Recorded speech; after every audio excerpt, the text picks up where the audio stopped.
Extraña forma de pensar, la de algunos que no entienden cuando se rechazan voces a contramano del camino. Entre risas y poesía dabas clases a tu manera, más sola que desolada, la rebeldía en la garganta. Te veo desencantada, emancipada y con fuerza, rodeada de indiferencia, sonríes a la ignorancia. Cuando te decían loca, era coraje lo que guardabas. Vuela, vuela. Tu lucha desenfrenada no termina en este tiempo. En la isla de los cantos habrá siempre un comienzo. Cuando te decían loca, era coraje lo que guardabas. Entraste a la fiesta sola con el vestido equivocado, con el pelo revuelto, tus palabras cautivaron. Vuela, vuela. Está sintonizando FM Ciudadela 88.7 y desde el corazón cultural de la ciudad de Montevideo, bienvenidos a Radio Ateneo, cultura que se escucha. Mi nombre es Daniel Kors y junto a Santiago Tricánico, Diego Alexandre Assi, damos comienzo al programa de hoy viernes, siempre con el apoyo de Esther Ferreira. Estamos escuchando la canción Extraña en la voz de Teresa Corondi, una canción dedicada a María Eugenia Bá Ferreira.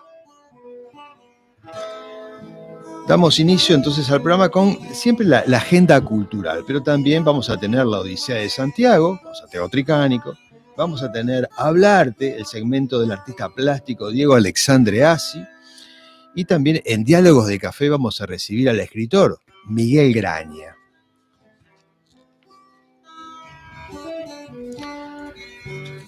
En la agenda cultural del Ateneo tenemos, vamos primero mencionando lo que ya hemos dicho antes, ¿no? El taller de reciclaje que continúa con técnicas de lacas y decoración de macetas y de todos aquellos materiales que uno tiene en la casa y a veces no sabe qué utilizar. Bueno, aquí en el Ateneo, en el taller de reciclaje te van a enseñar cómo hacer una decoración con ello.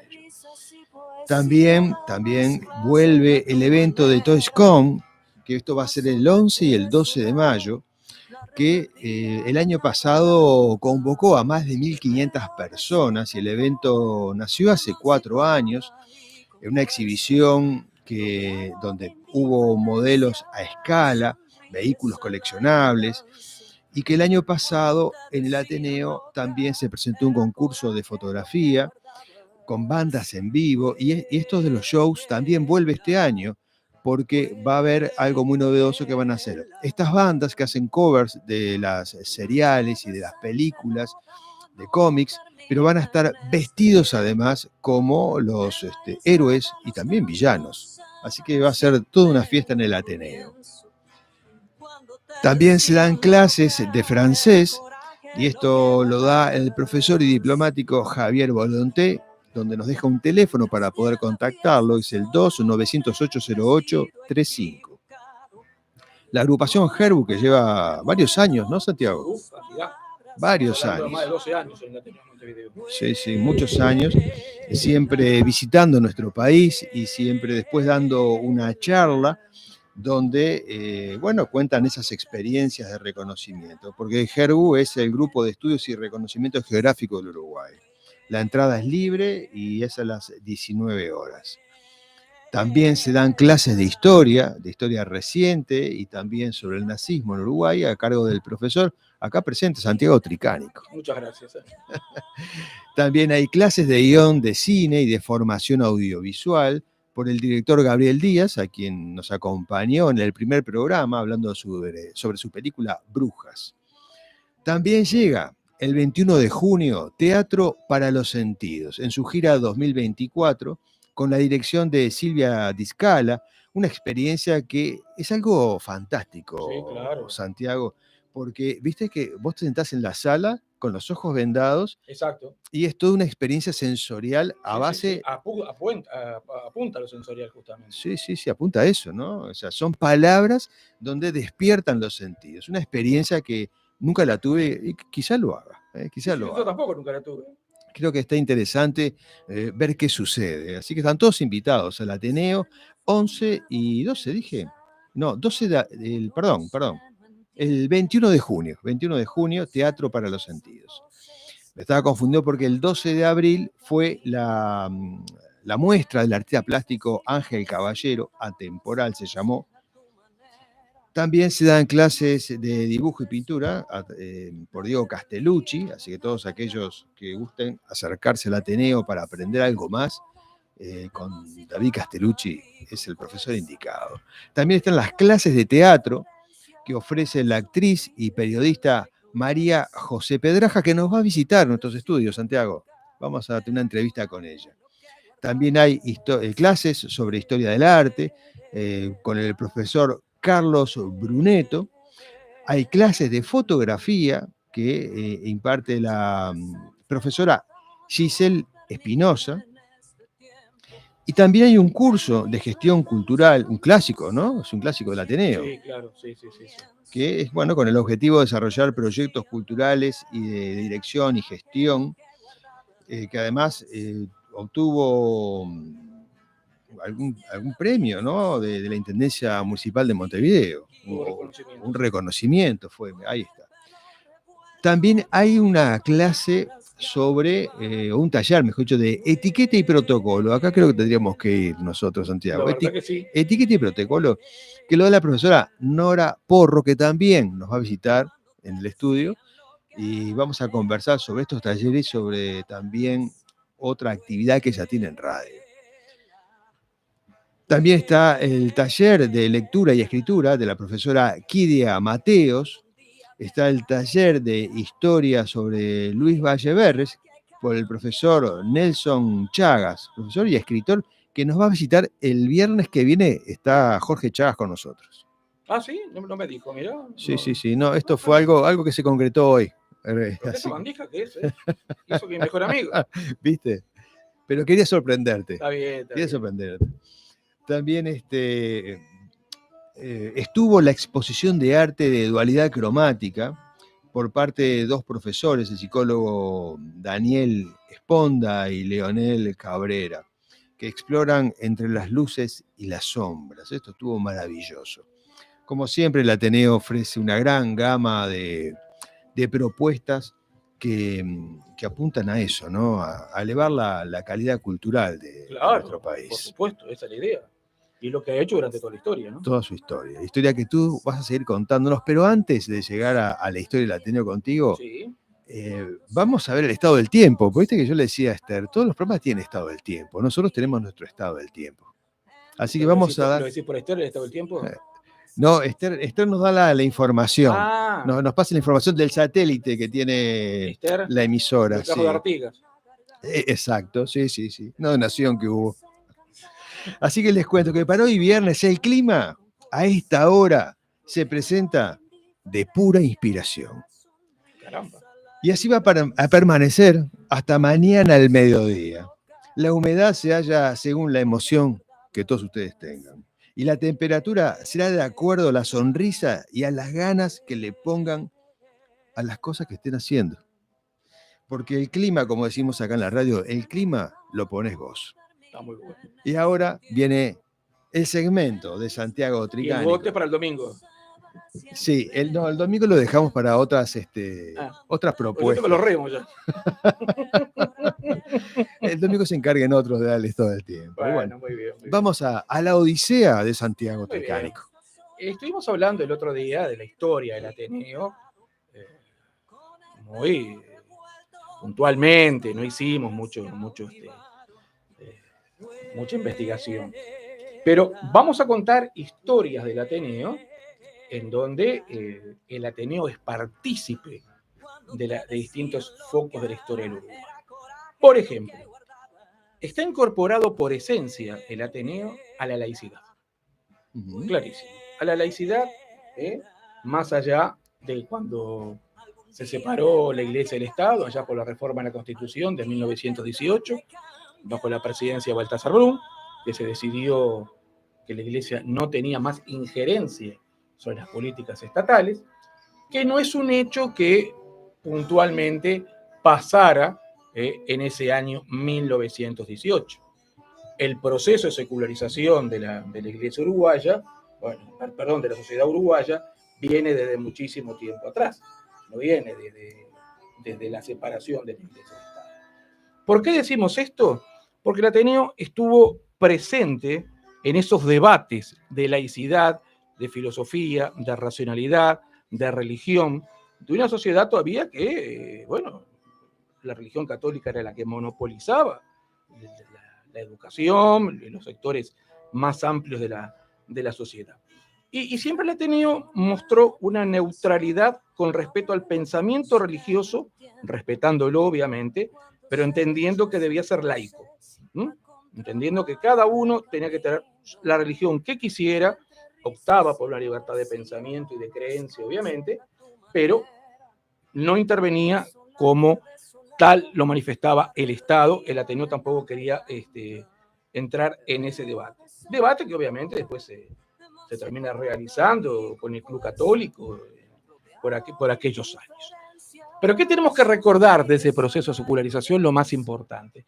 Bueno, el proceso más importante se da cuando se da el sepelio del masón Jacobsen en la ciudad de San José, el doctor Jacobsen.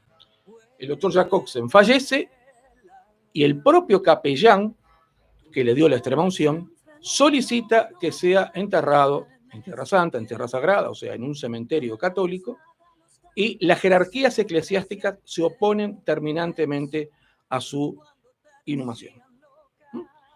Eso trajo un gran problema entre la masonería, la Iglesia Católica y la gente de San José, porque estaba el agravante que el sacerdote que estaba en San José entendía que sí, que debía ser enterrado en un cementerio de la Iglesia Católica. Bueno, las autoridades dijeron que no, hasta que hubo un decreto del presidente Berro, del Partido Nacional, y se le quitó a la Iglesia Católica los cementerios y pasaron a las áreas municipales. Las necrópolis desde esa época son municipales. No hay otro tipo de, por supuesto que hay cementerios privados, pero nadie, por su condición religiosa, étnica o pensamiento político, no tiene por qué dejar de ser enterrado donde quiera. Eso fue un hito muy grande del presidente Berro, que creo que algún obispo terminó expulsado en ese momento del Uruguay cuando se dio esa gran discusión, porque evidentemente tampoco se dejaba venir el cadáver a Montevideo a enterrar. Y en todas esas discusiones de la famosa tierra consagrada, en fin, como se le puede llamar a una necrópolis católica, esa discusión caló hondo también en el Ateneo. El Ateneo evidentemente estaba en sus albores y bueno, participó muchísimo de esa discusión donde le dio totalmente la razón a Jacobsen. Y Jacobsen, ya decimos, este médico de San José, finalmente fue enterrado en la necrópolis de San José. O sea, vamos viendo cómo el proceso laico del Ateneo se va consustanciando con la sociedad uruguaya, con el propio gobierno uruguayo, que no quería estar bajo la égida de la Iglesia Católica. Al revés de lo que le pasa a la Argentina, donde hoy todavía esa libertad de cultos no existe. No. Tienen un ministerio de culto, llamado Ministerio de Culto. La Iglesia sigue unida con el gobierno y hasta hace poco tiempo, no sé si ahora con el presidente Milei había cambiado, los obispos eran pagos por el gobierno. Ni que hablar los curas castrenses, o sea, los vicarios militares. Eran pagos por el Estado. La gente se preguntará por qué no lo hicieron. Bueno, porque aparentemente hay un convenio con el Vaticano, por parte de un gobierno argentino, y eso no es tan fácil de romper. Pero bueno, el Uruguay tuvo esa suerte, bueno, la verdad fue una suerte, de que el Uruguay tenga libertad de cultos, donde se consagra en el artículo 4 de la Constitución la libertad de cultos, donde hubo un referéndum, donde hubo una batalla ideológica muy importante, y donde el Ateneo participó muchísimo, la directiva del Ateneo y sus socios, en dar esa batalla, en definitiva, para poder tener un Estado más laico. Y así sucesivamente el proceso de secularización siguió con la enseñanza no religiosa en los colegios, siguió con el retiro de los crucifijos en los hospitales públicos, seccionales y juzgados, cosa que si uno va a una seccional hoy en la Argentina, como me pasó a mí, va a ver el crucifijo arriba del escritorio. O si va a una sala judicial, va a ver el crucifijo. Eso en Uruguay no es posible, no se puede, no se debe, porque está totalmente prohibido por la Constitución de la República. ¿Qué queremos decir con todo esto? Queremos decir que, bueno, el Ateneo, su gente, contribuyó notablemente a estas situaciones. Y hoy por hoy podemos decir que tenemos una iglesia separada del Estado. La iglesia puede opinar, obviamente, podrá opinar de las políticas del Estado, pero no va a tener la injerencia para decir, bueno, esto pasa por acá. No, no pasa por acá. Pasa por lo que decida el Poder Ejecutivo del momento o el gobierno del momento. No son cosas menores. No son cosas menores. Y si a esto le agregamos luego la presidencia de Valle Ordóñez, cuando se prohíbe que se hagan honores militares a la fiesta de Corpus Christi, donde se usaba el ejército, y el ejército llevaba el palio, y eso se terminó también, bueno, son los procesos de secularización de la sociedad uruguaya, donde, vuelvo a reiterar, el Ateneo tuvo una gran importancia.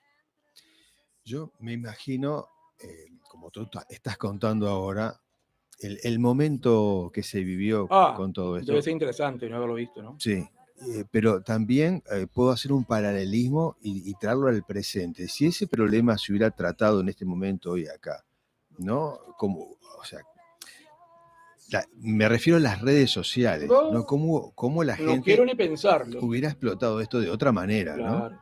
Claro. En aquel momento creo que el tema igual estaba en manos contenidas, aunque la discusión fue enorme. Fue enorme, inclusive dentro del Partido Colorado, claro. Porque José Pedro Díaz, por ejemplo, y José Enrique Rodó sostenían que los crucifijos eran el elemento conciliador, de alguna manera, no digo conciliador, sino digamos de fe para el moribundo, para el que estaba muriendo en un hospital. Bueno, y eso le trajo problemas con Valle Ordóñez, muy serios los dos. Sí, ¿no? Porque toca temas muy sensibles, exacto. ¿verdad? Entonces, tratar como de... se hablaba de la piedad humana, de alguna manera. Claro. O sea, bajar a tierra, digamos, todo ese mundo, para el creyente, para el no creyente, digo, el objetivo de la discusión de lo que se buscaba con todo esto, tiene que haber sido una discusión, no sé, no me imagino la proporción en aquella época. Bueno, imaginemos que, por ejemplo, sí, más adelante se creó el Partido de la Unión Cívica, que era un partido netamente católico, para combatir las ideas de Valle Ordóñez. Sí, claro. El herrerismo no acompañó nada fácil de estas propuestas. Sí. Y no sé si algún otro sector colorado lo acompañó. Fueron más que nada los vallistas, los socialistas, los nacionalistas independientes y los comunistas los que apoyaban estas ideas, ¿no? De lograr una sociedad laica, una enseñanza laica, como la tenemos, una universidad laica, como la tenemos. El que quiera pagar una religión la paga, ¿no? Paga una universidad católica, una universidad de Montevideo, una universidad de la empresa, perfecto, hay libertad. Nadie le prohíbe a nadie que vaya a la universidad privada. Pero es aquella frase que se usó mucho tiempo: el que quiere un cura que se lo pague. Era una frase a veces un poco grosera, pero era la época. El que quiere un cura que se lo pague. Entonces, bueno, hoy tampoco hay presente un capellán dentro del cementerio. La capilla está, pero el capellán no está. Si ustedes quieren un capellán, por supuesto lo pueden llamar. Obviamente, digo, nadie le va a prohibir que venga el cura a hacer un responso a la tumba. Eso, bueno, es lo que respalda la libertad de culto. Exactamente. ¿No? El templo inglés, el cementerio británico, por ejemplo, yo lo llegué a ver, hay una sala donde hay una cruz, hay un símbolo musulmán, una media luna, y está la cruz de los anglicanos, porque entienden que por ese recinto puede pasar un musulmán, un católico, un anglicano o un ateo. ¿No? Los ingleses en el cementerio británico, que tuvimos un amigo en común, creo que vos lo conociste, Joe Roper, el esposo de Virginia Real, que fue gerente años de cementerio, bueno, explicaba que el cementerio británico, lo primero que preguntaba era si tenía religión o no tenía religión. Porque no era el problema del cementerio. Cada cual hacía lo que quería. Y lo mismo pasa con los cementerios públicos municipales en el país. Bueno, si uno quiere en un cementerio privado llevar un sacerdote, lo llevará, o si quiere llevarlo al cementerio central, lo llevará, obviamente. Pero no es responsabilidad del Estado. No es el Estado que tenga que proveer de sus arcas, ¿verdad?, bancar a determinado culto. No, el culto se banca solo. Exacto. Esa es la realidad. Les podrá gustar a los católicos, les podrá gustar menos, pero hemos logrado, hoy al 2024, una sociedad que convive. Y convivimos con más de 110 religiones, como yo tengo un libro publicado, donde convivimos con más de 110 religiones. Usted me dirá, no todas son grandes. No, no, pero entre protestantes, evangélicos, afrobrasileños, no sé, mondistas, católicos, anglicanos, luteranos, en fin, metodistas. Hay una amalgama de cultos muy importante. Sí, y se vive una armonía, y nadie pregunta a nadie qué religión profesa. El único problema que se dio, y serio, que ahora se terminó, que yo lo llegué a observar, fue durante las fiestas de Iemanjá, el 2 de febrero, los religiosos de la Iglesia Universal del Reino de Dios, para de sufrir, les tiraban piedras de la montaña del Parque Rodó. Pero eso venía desde Brasil, porque en Brasil tiene una especie de guerra santa con los umbandistas. Cuando rompieron 2 veces el monumento de Iemanjá y en la Rambla, bueno, se coloca la policía, fueron detenidos y eso se terminó. Ese tipo de actos de barbarie, de alguna manera, se terminó. Pues también tiene derechos ellos a estar en la playa. Uno puede creer o no puede creer. Yo soy agnóstico. Bueno, pero respeto. La persona quiere llevar su barquito, quiere llevar su fe, que la lleve. O sea, a mí no me saca ni me quita que la persona vaya y crea. Claro, yo creo que en la evolución de todo ser humano, creo que podemos hablar de evolución, también está cómo se conecta con el todo. Claro. ¿Verdad? Entonces, ese respeto hay que mantenerlo, porque digo, no se trata de que uno sea, no me refiero a que uno sea más evolucionado que otro, sino me refiero a la evolución espiritual de cada uno, ¿no? O sea, qué cosas le hacen bien a uno, si alguien cree en un culto, o cree en una religión, o cree en otra cosa, o cree en la naturaleza, es válido, porque es la manera en que uno logra sentirse en armonía con su existencia y bueno, y lo que lo rodea. ¿Yo quién soy para decirte a vos, Daniel, que no creas en ese micrófono que a vos te produce milagros? Sí. Una cosa grosera. Sí. No soy nadie. Te tengo que respetar. Así. Bueno, ¿crees que ese micrófono? Y bueno, sí, crees que ese micrófono hace milagros. Yo no lo creeré, pero vos sí. Pero yo creo que sí, que eso le hace bien a la sociedad. Sí, ¿sabés lo que nos van a decir ahora también? Y estoy convencido que va a venir un mensaje de que tenemos un problema serio con las sectas. Bueno, sí, hay un problema serio con la secta. Ahora, persigamos el delito, no la creencia. No, desde luego. ¿Por qué no? Ojo. Los problemas humanos están en todos lados. Exactamente. Están en todos lados. Claro que hay un problema con las sectas a nivel mundial. Sí, y lo hubo también con la Iglesia Niños de Dios en Punta del Este, que las gurisas se prostituían. Bueno, fueron detenidos. Pero la creencia no. El delito hay que perseguirlo a muerte. Desde luego que sí. Pero la creencia no, ¿eh? Es así, eso pasa en todos lados, ¿no? Es un tema del ser humano, no de la creencia. Pero exactamente. Eso sí. Hay que saber separar una cosa de la otra. Exactamente.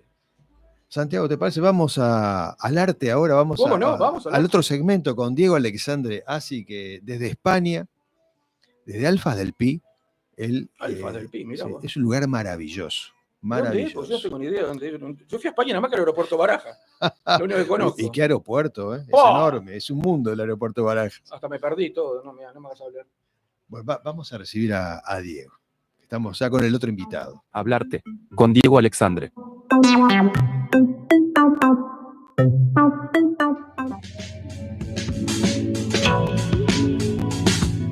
Hola, hola, ¿qué tal? ¿Cómo están?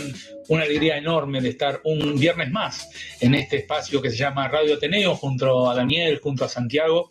En este ciclo que estamos haciendo, que estamos poniendo o colaborando nuestro granito de arena a esas mujeres que han hecho muchísimo por el arte y que no han sido debidamente reconocidos. El primer programa habíamos hablado de Georgina Houghton y todo lo que implicó después de que fue descubierta a finales del siglo XX, con la que se le podría dar el título de la creadora del arte abstracto, y no a Kandinsky y a otros que se les reconocen hasta el día de hoy, de principios del siglo XX. Pero también hablábamos de Hilma Klint, que también hizo arte abstracto y arte geométrico, y se podría decir que fue la primera artista que lo hace. Y ahora traemos a una artista que es mucho, mucho más anterior. Estamos hablando de Clara Peters, que ella nació alrededor de 1594 en Amberes, en Bélgica. Es una de esas ciudades más importantes del mundo del arte del siglo XVII. Se sabe poco sobre su infancia y formación inicial, pero se cree que recibió entrenamiento artístico en el taller de su padre, quien era pintor. Este entorno familiar probablemente influyó en su pasión por el arte desde una edad temprana. A medida que Clara Peters creció, su talento artístico se hizo evidente y pronto se destacó como una pintora excepcionalmente talentosa. A una edad relativamente joven, comenzó a pintar naturalezas muertas, un género que en esa época estaba ganando popularidad en los Países Bajos y en toda Europa.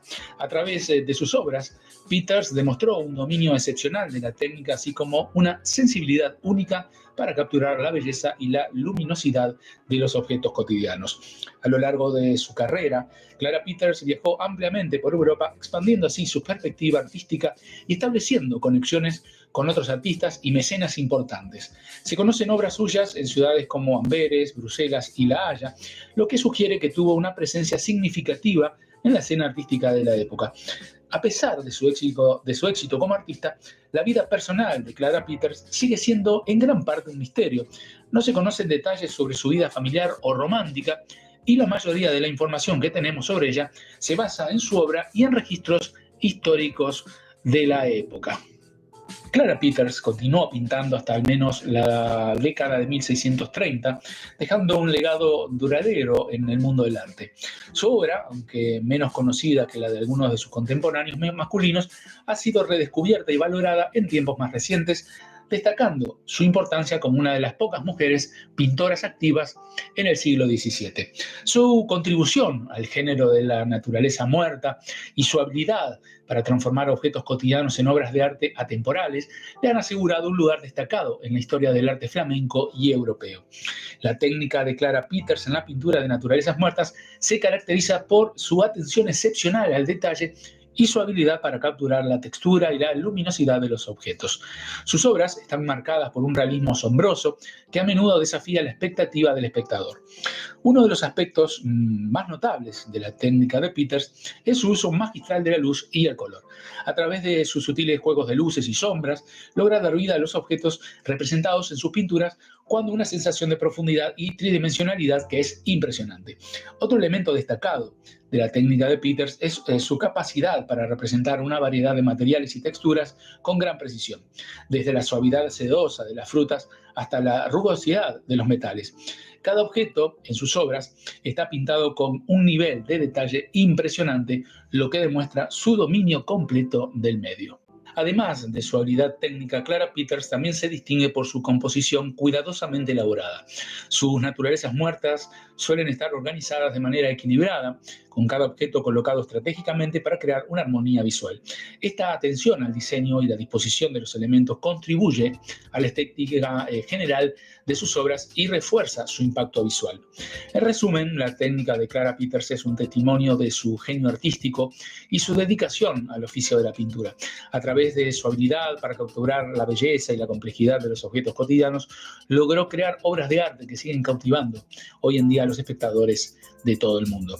Aunque la información, decíamos, sobre la vida personal de Clara Peters es limitada, no hay muchas anécdotas conocidas sobre ella en particular.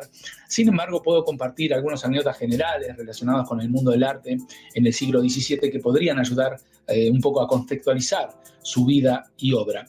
La competencia amistosa entre artistas en el mundo del arte del siglo XVII, especialmente en las ciudades como Amberes, existía en sí una competencia, digamos, amistosa entre artistas para destacar en sus respectivos campos, como artistas como Peter Paul Rubens o Anthony Van Dycken mantenían una relación de respeto mutuo y a menudo intercambiaban ideas y técnicas para mejorar su arte.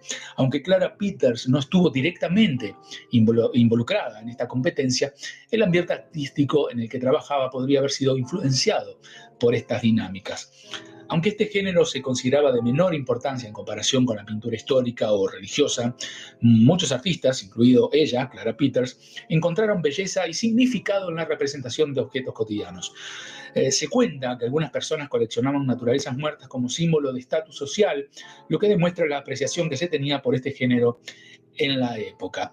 El reconocimiento tardío de las mujeres artistas, si bien las mujeres artistas como Clara Peters hicieron contribuciones significativas al mundo del arte del siglo XVII, su trabajo a menudo fue subestimado o ignorado en favor de sus colegas masculinos. Es una ironía de la historia del arte que muchas mujeres artistas han sido redescubiertas y valoradas solo en tiempos más recientes, a menudo siglos después de su muerte. Esta narrativa subraya la importancia de reconocer y celebrar el trabajo de mujeres como Clara Peters, cuyo legado continúa inspirando a generaciones artistas hoy en día. La información específica sobre la muerte de Clara Peters diríamos que es muy limitada y no está completamente documentada como muchas figuras históricas de su época. Los detalles precisos sobre su fallecimiento no se conservan en los registros históricos con la misma claridad que otros aspectos de su vida y obra. Lo que sí sabemos es que Clara Peters estuvo activa como pintora durante la primera mitad del siglo XVII y se cree que falleció alrededor de la década de 1650. Esto, sin embargo, la fecha exacta y las circunstancias de su muerte no están bien documentadas. Dada la naturaleza de la época y los estándares del registro histórico de entonces, la información sobre la muerte de muchas figuras del siglo XVII, incluidos artistas como Clara Peters, a menudo se pierde o se vuelve confusa con el tiempo. Por lo tanto, es difícil proporcionar detalles precisos sobre su muerte específicamente. Lo que podemos hacer es recordar su legado perdurable en el mundo del arte y apreciar las obras que dejó atrás como testamento de su talento y creatividad. A través de sus pinturas, Clara Peters continuó siendo una presencia notable en la historia del arte flamenco y europeo, recordándonos la importancia de su contribución al mundo del arte. Nos estamos viendo la semana que viene con una nueva historia, con un nuevo personaje de este mundo maravilloso del arte y su contribución al mismo. Hasta la próxima. Diego Alexandre.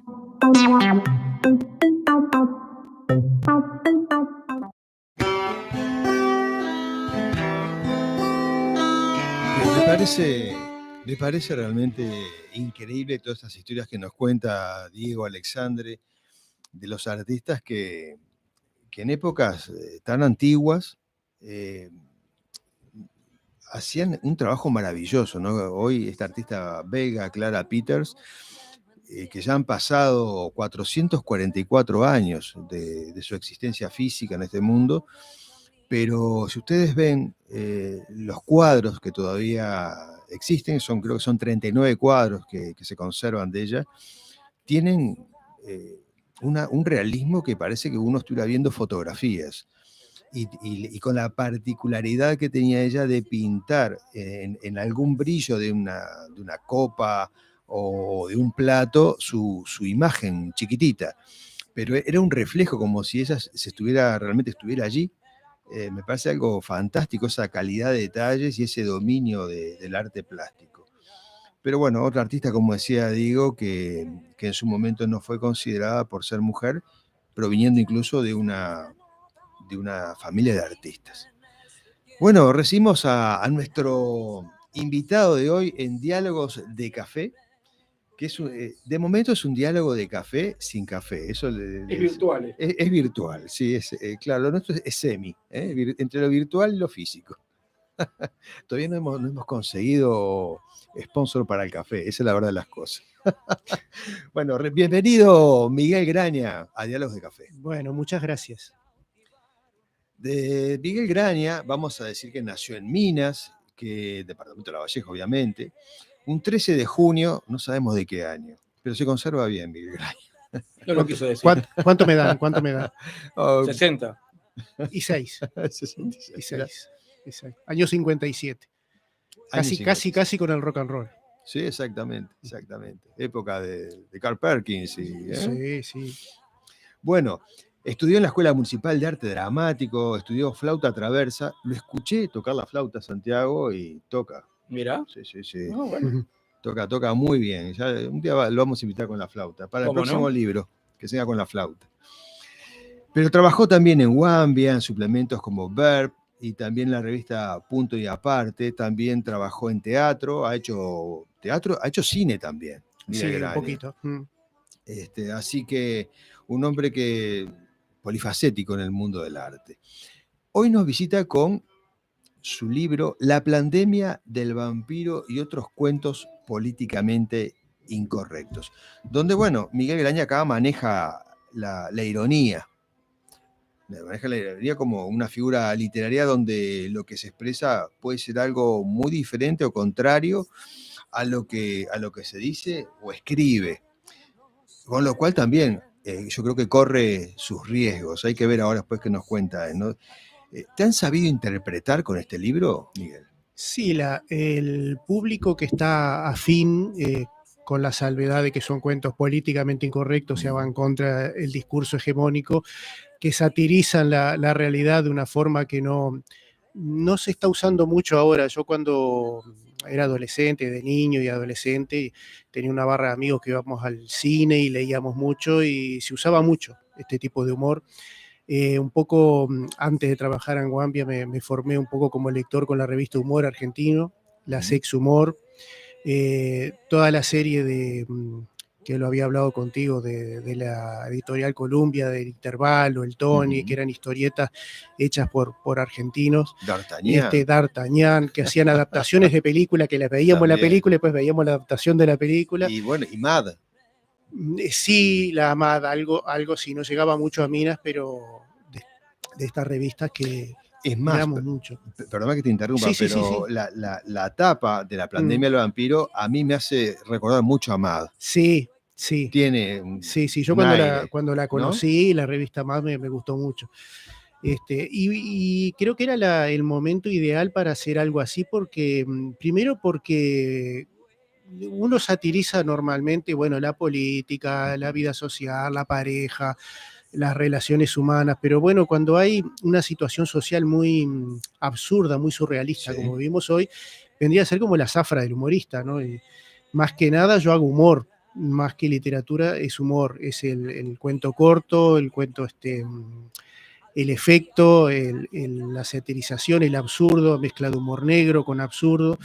Y decidí un poco hacer homenaje a la literatura que me formó cuando era chico, entonces hice muchas referencias al cine, a literatura de ciencia ficción, cosas que hoy o no se están viendo o hay una tendencia en Hollywood de hacer nuevas versiones y cambiar el espíritu original de las obras. Entonces, en un momento pensé, ¿qué pasaría si en un futuro aquel cuento de Bradbury de Crónicas Marcianas que se llamaba Los Desterrados, donde viajaban a Marte y estaban los espíritus de Poe, Ambrose Bierce, Dickens, y la expedición, que era muy científica y con muy poca imaginación y fantasía, decidía llevar los últimos ejemplares de los libros de esos autores y quemarlos.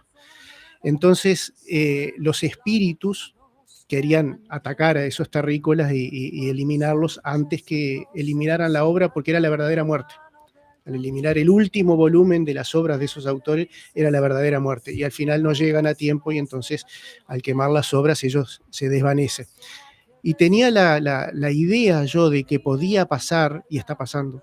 Ahora si vemos en cine versiones nuevas de clásicos totalmente arruinadas, hasta en los videojuegos. Estaba mirando unos clips de que yo no soy jugador de videojuegos, pero veo que hay cambios muy bruscos y muy políticamente correctos para hacer versiones nuevas que le cambian totalmente el espíritu a un videojuego. Ha pasado con la obra de Tolkien, llegué a ver la trilogía del Señor de los Anillos, la llegué a ver con mi padre y con mi hijo, éramos 3 generaciones mirando Harry Potter y el Señor de los Anillos. Nos leímos los libros, nos vimos las películas, y de repente hacen una versión nueva del Señor de los Anillos totalmente descabellada, donde se pervierte totalmente el espíritu del autor. Y se me ocurría que podía pasar eso, ¿qué pasaría si llegara un momento donde se olvidara todo el pasado, la carga cultural nuestra, nuestras películas, nuestros libros, nuestras revistas, nuestras músicas, y quedara una versión como hay ahora, descafeinada, políticamente incorrecta, correcta, mejor dicho, vendida bajo la inclusión y la diversidad, esas todas cosas que ya estaban? Porque yo las vi todas cuando era adolescente. El cine, había heroínas mujeres, Sí, había negros en las películas, sí. con buenos papeles. Estaba Sidney Poitier, me acuerdo, Claro, a mediados de los sí, sí, 60, sí. no solamente con Sabe quién viene a cenar, con Ross Taylor, que era una comedia, después Al calor de la noche, que era un policial. Todo eso existió, no es que está cambiando la sociedad para mejor, sino que hay una ingeniería social en la cual la parte cultural es muy pesada, hay una manipulación muy grande, y donde se borra el sentido del humor, se borra toda la crítica. ¿Sí? Toda la visión satírica, interpelar la realidad de otra forma, se borra porque no tenemos herramientas. O donde el sentido del humor también se reduce a no ofender. Y ese no ofender se maneja como una política de censura.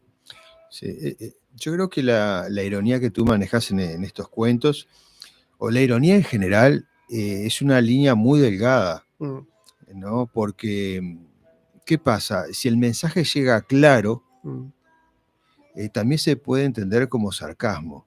Uh-huh. Y no sé si te ha pasado esto con este libro. ¿Alguien te hizo algún comentario como desajustado a lo que vos escribías o no? No, se ha entendido perfectamente. Sí. Digo, puede pasar que a alguien no le guste, porque no le guste de repente la temática o el estilo, porque son cuentos muy diferentes uno de otro. Yo cuando lo escribí pensé que bueno, que hasta se me ocurrió que podía ser un poco difícil que a una persona le gustaran todos los cuentos por igual, como eran tan distintos. La gente podía sentirse más atraída por uno, por otro, porque oscila entre terror, ciencia ficción, Sí, sí. humor decididamente muy negro, o el humor absurdo, o uno más liviano y más de situación. A veces son los diálogos, otras veces la situación, en fin. Acá en la contratapa dice algo interesante. ¿Pueden coexistir feministas con el Marqués de Sade, travestis con zombies y socialistas con máquinas de intercambiar cuerpos? ¿Cómo lo interpretas esto? Bueno, de eso tratan los cuentos. Cada uno de ellos tiene esa mezcla. Por ejemplo, una feminista que trabaja en un ministerio donde reescriben las obras en versión donde ahora son las mujeres las protagonistas, que solo estamos viendo en cine. A veces un protagonista hombre, de repente, bueno, vamos a cambiarlo, y son todas mujeres, y se pierde muchísimo, ¿no? Pero, por ejemplo, la ministra o la jefa dice, bueno, en un momento tal vez la gente no se va a acordar que los protagonistas de Los Tres Mosqueteros o de Robinson Crusoe eran hombres. ¿No? Y eso está pasando. Yo lo escribí un poquito antes, no, pero veía que estaban pasando. Entonces, una de ellas tiene un sueño que bueno, que se encuentra con el Marqués de Sade, ¿no? Porque el Marqués de Sade tenía una frase que yo la pongo como epígrafe ahí, que es: las cabezas ocupadas en libertinajes no maquinan revoluciones. Y el Marqués de Sade estuvo hasta involucrado en la toma de la Bastilla. Estaba preso en la revolución, durante la Revolución Francesa. Y lo que hacía era retratar a modo de crítica la decadencia de una clase dominante, que era la realeza, y cómo utilizaba a las sirvientas, a las campesinas en las orgías, y cómo las esclavizaba y todo eso. Y él mostraba, claro, a veces, digo, los que leíamos o mirábamos, por ejemplo, hay una adaptación cinematográfica bastante desagradable de Pasolini, Saló, los 120 días de Sodoma y Gomorra, y está basada en una obra del Marqués de Sade, pero él la trae de la Segunda Guerra Mundial. ¿En la República Saló? Seguro. Mussolini, claro. Es bastante fea las escenas, claro, ¿no? Son sí, bastante fuertes. Pero bueno, se me ocurrió hacer esa mezcla, hacer, bueno, eso que tú decías era el socialismo, por ejemplo, una máquina de intercambiar cuerpos como forma de justicia social, de intercambiar el cuerpo por 24 horas con un millonario, con alguien que uno quiere utilizar su auto o su mujer, ¿no? Hacer un intercambio. Hasta ahora no se le ocurrió a nadie. Siempre miro en Netflix, aparecía una y la miraba a ver si era lo mismo, no, pero es por otra onda, así que por lo menos hasta ahí es original. Sí, es original el libro, es original la propuesta de Miguel Graña. Algunos de los cuentos les menciono, comienza con la pandemia del vampiro, la guerra por el cambio climático, la vida dentro de las burbujas, me identifico como hombre lobo, la maldición del espíritu del Che Guevara, la transmetamorfosis, la marcha del silencio y la máquina del tiempo. Así, son 19 cuentos con estas temáticas, ¿no? Que llaman la atención porque yo creo que no hay otro autor en nuestro país con libros publicados de esta, con esta percepción de nuestra realidad. Creo que no hay otro. No conozco, sinceramente, ¿no? Pero aclaro que muchos están basados en cosas que todos conocemos, en cosas reales. Obvio que sí. Que hemos visto en las redes, que han pasado acá en Uruguay, claro que sí. que están pasando en otras partes, y después va la fantasía, pero sí. Muchas de las cosas que están ahí pasan. Sí. Yo creo que Miguel Graña es un autor bastante único en nuestro medio, pero no es un caso extraño, porque si nos vamos a la historia literaria, también en el siglo XIX, Jane Austen fue una mujer atrevida en su momento. Cuando escribió Orgullo y Prejuicio, también estaba criticando la realidad de aquel entonces. También lo fue Lewis Carroll, con Alicia en el País de las Maravillas, que también, o sea, era un cuento con un fondo, con una crítica social, ¿no? Y también, más acá en el tiempo, en el año 1963, Pierre Boulet, el autor de El planeta de los simios, también, porque estaba ironizando con el ser humano, poniéndonos en el lugar de los simios, ¿verdad? Sin entender realmente la diferencia entre ciencia y espiritualidad, el alcance emocional que los seres humanos todavía al día de hoy no logran lograr superar sus diferencias, ni siquiera diferencias con otros seres que existen en este mundo, ¿no? O sea, ahí tenemos 3 ejemplos que en el tiempo se reparten hasta Graña hoy en nuestro medio. Creo que es un libro muy atractivo en ese sentido, que nos lleva a reflexionar mucho sobre, bueno, justamente el sarcasmo, la ironía, el humor negro. Por eso te preguntaba si habías tenido alguna crítica adversa con respecto a esto. No, hasta ahora no. Yo siempre les digo que aunque no les guste, me digan sinceramente qué no les gustó y por qué, y está bárbaro, porque uno aprende a ver eso que tú decías, a ver si se interpretó bien el mensaje. Porque en algunos casos yo tenía la duda y dejaba una pista clara para que quedara que era lo que quería decir, ¿no? Que no era una generalización. En el caso de por ejemplo, la de El mundo sin hombres, cuando las mujeres se despiertan, bueno, no son todas las mujeres las que se alegran que no hay hombres, son algunas. Las que tienen padre, hermano, hijos, pareja, salen a buscarlos. Y dentro de las que se quedan son ese grupo que sí fantasea con que no hayan hombres. Inclusive hace poco había una feminista famosa que hizo un hilo de Twitter con una imagen sacada por inteligencia artificial de una especie de ciudad futurista. Bueno, así sería el mundo sin hombre. Y no, porque en realidad si no hay bomberos, no hay electricistas, no hay técnicos, no hay ingenieros, no hay policía, no hay recolectores de basura, es un caos. Y la misma Camille Paglia, que yo la pongo en el epígrafe, fue una feminista de la segunda ola, y lesbiana además, y reconoce que se ha minimizado la labor del hombre y el papel del hombre en la sociedad, y se lo ha desmerecido y no se lo valora como se lo debería valorar. Por eso pone, si no hubieran habido hombres, las mujeres seguiríamos en la cueva todavía. Y digo, me alegro que lo diga una feminista, no lo dice un hombre, lo dice una feminista de la segunda ola, que además cuando ella explicaba por qué motivo se había hecho feminista en los 60, yo lo hubiera apoyado también, esos motivos que ella ponía, pero hoy ya toma distancia y es muy crítica con el movimiento feminista. Miguel, el objetivo de este libro es realmente el plantear una vía de reflexión diferente a las situaciones que hoy existen, ¿o es solamente una crítica personal de la sociedad?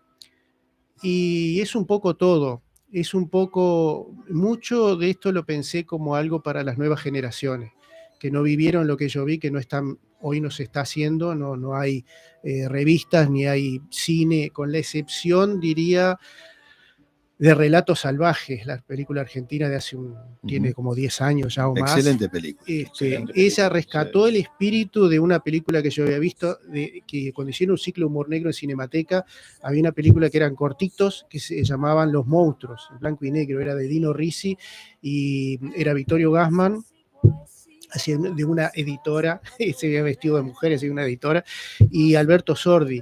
Y tenía unos cortitos de humor negro, pero brillantes, hecho con muy poco presupuesto, en mediados o principios de los 60.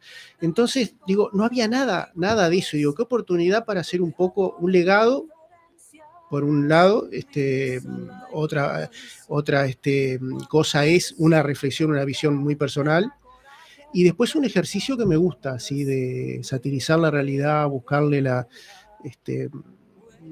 un ángulo o un comentario, o la parte burlesca, ¿no? Digo, parte de la formación mía, ya te digo, por ese librito que te conté una vez que había encontrado en mi casa en Minas, y tenía un montón de clásicos, y tenía Lewis Carroll, tenía Jonathan Swift, tenía Tomás de Quincy, tenía Quiroga, tenía El Conde de Lotramont, tenía un montón de Ionesco, y quedé fascinado. Y dije, quiero hacer esto. Pasó el tiempo, en la Guambia hice algo liviano, y bueno, cuando me di cuenta ahora que me jubilé y digo, bueno, puedo escribir, tengo más tiempo para escribir, todo, digo, pero nadie está haciendo esto, dije yo. Todo esto que yo vi de joven, ya no, nadie lo hace. Ahí lo hace. Miguel, ¿hay alguna chance de esto llevarlo al teatro? Se puede.